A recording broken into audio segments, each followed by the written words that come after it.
Alright, second video recorded back to back. This will probably be up the day after the Onision video, unless, I don't know which one I'm gonna put up first. But anyways, today's video is a little bit of a roller coaster. So it is involving the Overwatch situation with the player Ellie and all of the weird, crazy things that went on around there. So a couple days ago, I saw that a alleged female player from a team called Second Wind was stepping down due to kind of like the hate and abuse she was getting from an online forum. Now, when I started looking into it, it was a very weird situation. It looked like it was just 100% like a gamer against girl harassment situation, but there were some whispers of other things going on.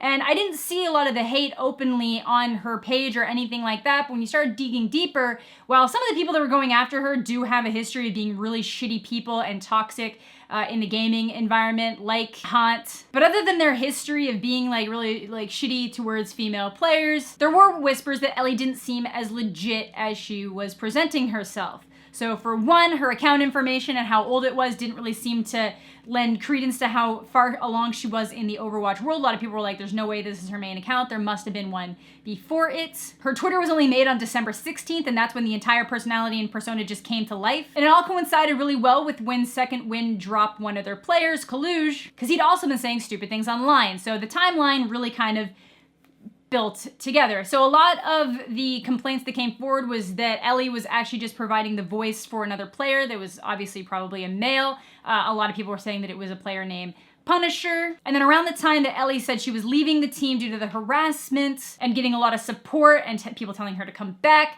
another Overwatch player named Aspen came forward saying that Punisher had gone to her saying that the whole thing was some like weird social experiment to try to prove that a female player could get picked up to a team over a male player. Ellie is actually Punisher, and he told me yesterday. So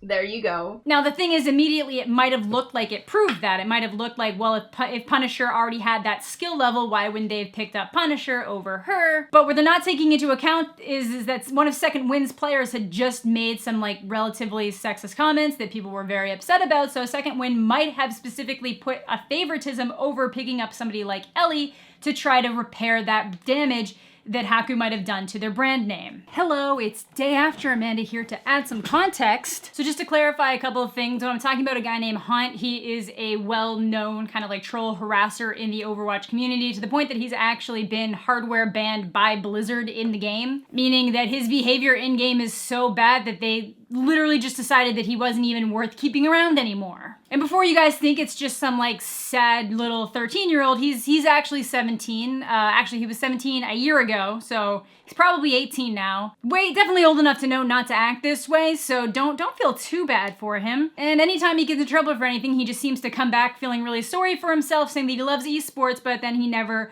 learned. So the whole Ellie situation, he was one of the really big harassers, one of the proponents for doxing her, one of the people that was actually targeting her with threats. And, you know, it's one thing to try to figure out who somebody is if you have a genuine reason to believe that they're not who they say they are, and a total other thing to be trying to get their personal information so that you can threaten them in a really negative way, which is what was happening here. So obviously, like, the regular people that were just kind of like, I think there's something a little bit fishy about this situation, are not to the same level as the people who are like, dox all the info, F this person, and just like, it's pretty common that people can be pretty toxic towards female gamers. I know I deal with it when I stream, and I'm sure it would be worse if I was trying to compete in something. Then just to add a little bit of context to the actual team that she was playing under. So if you're not really familiar with the way Overwatch works, there is one main Overwatch league, and that is like the premier, very expensive to invest in. That's where all the top players are. That's not where this was happening. This was all happening in the contenders zone.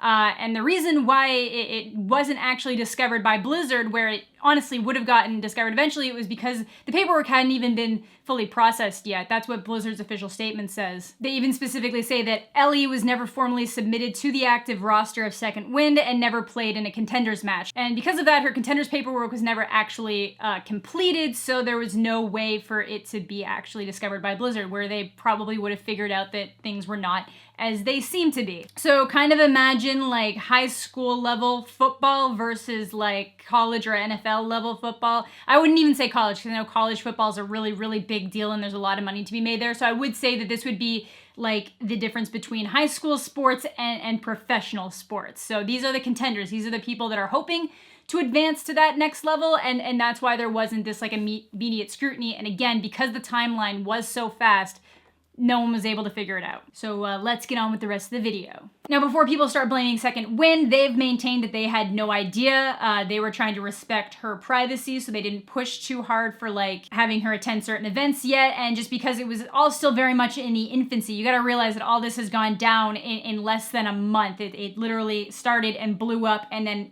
died in under a month, so there hasn't really been that much of a turnaround time. This obviously eventually would have been found out sooner rather than later once it came down to competing and competition time, but I do want to give them the benefit of the doubt. I think they just picked up this player because she was skilled enough in that bracket that they wanted to pick up, and it would work as a good PR move after what Haku had said online. So once that all started exploding, and obviously a lot of the initial news reports that came out were going from the angle of, you know, female Overwatch player quits because she's harassed off the internet, Aspen's accounts start coming forward, and then everybody just dives down that rabbit hole of how exactly was this pulled off the way that it was.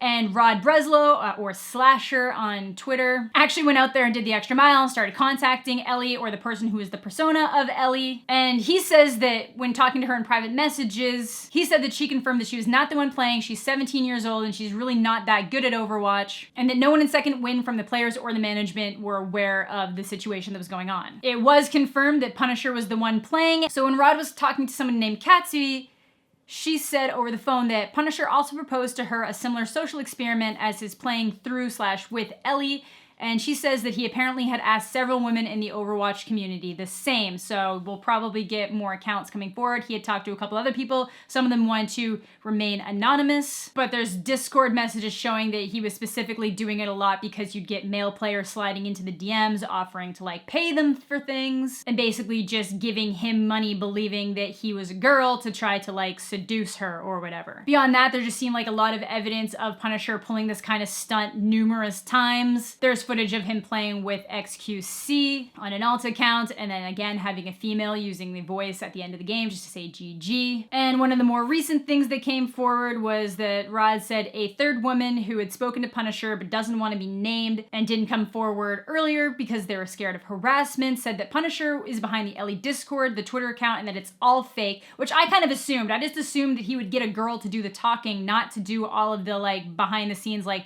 you know, Twitter, Discord, that kind of stuff. Like, it'd be really hard to keep all of those things separately if the female themselves is not the Overwatch pro.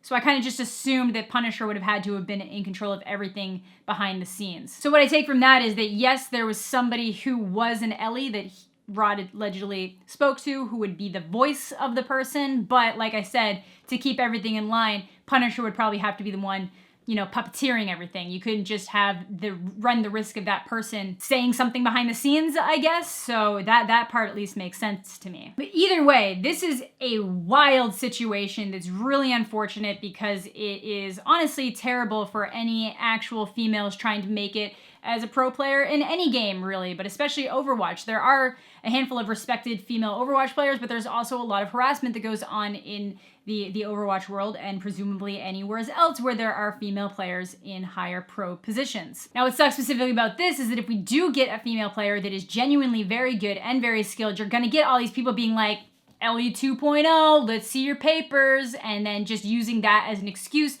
to be able to dox somebody, which it's like, it's not okay. There's really just no scenario where that would be okay. Again, I really just want to reiterate that I don't even think this was really supposed to be a social experiment. I think that that was just an excuse that was tossed out there once he realized he was gonna get caught, because the dude is mostly a troll. The guy's done this stuff before. He has a pattern of having this kind of behavior, which is potentially why he hasn't made it onto any teams himself. So it really just seemed like a convenient thing to throw out there once the heat was on him. Because if you were going to do a social experiment, you'd think there'd be some kind of big reveal and not just let's try to get the F out of Dodge before things explode around us. And he wouldn't have been bragging about it to other players like Aspen. So as of right now, I think Rod Breslow is still currently waiting for a first-time account with Punisher. So if any of that information's out there, I will add it to the description and stuff down below. But as of right now, that's what I get. I think it's just a final message to throw out there. Like, just don't, like, I get that, like, sometimes toxicity in gaming just kind of goes hand in hand. Sometimes it's fun just to have that knee-jerk reaction of all, like, you know, you suck, or like, you know, sometimes I'll get a really good, like, snipe on somebody and I laugh, I have a moment. But when you're actively targeting people, hunting them down, trying to dox them, threatening them, like, that's a whole different level. Like, just please don't get to the level where you're actively threatening people in games. And it's just such a messy situation because now people are going to be able to just justify that harassment. And it's going to be really hard to tell the difference between somebody being like, I just genuinely want to know where this, you know, person came from and, like, what's their backstory, and someone just being a little shit. And again, like I said, at the end of the day, I don't think the social experiment really proved anything, because it's not like any other teams were interested in her. It wasn't like there was a bidding war. It was just a really weird scenario where you had a team that literally just dropped a player and had another player say some stupid shit about girls,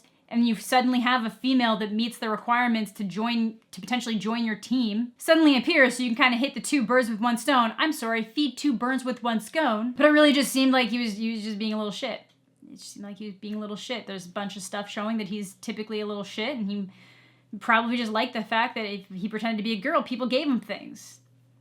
This has been happening in the online community for years. It doesn't make it okay. It doesn't make it cool. And once it starts getting to this, like, pro-competitive level where people are actually trying to make serious careers and be taken seriously, it sucks. It's really shitty, and it sets things back horribly. And it gives people an excuse to be shitty and just harass people. Not that they need an excuse, but, you know. But it does give them that whole, like, oh, you know, I wasn't trying to be shitty, just, you know, had to make sure it was all legit. But anyways, that is gonna do it for today's video. I hope you guys all enjoyed. Let me know what you were thinking in the comments section down below.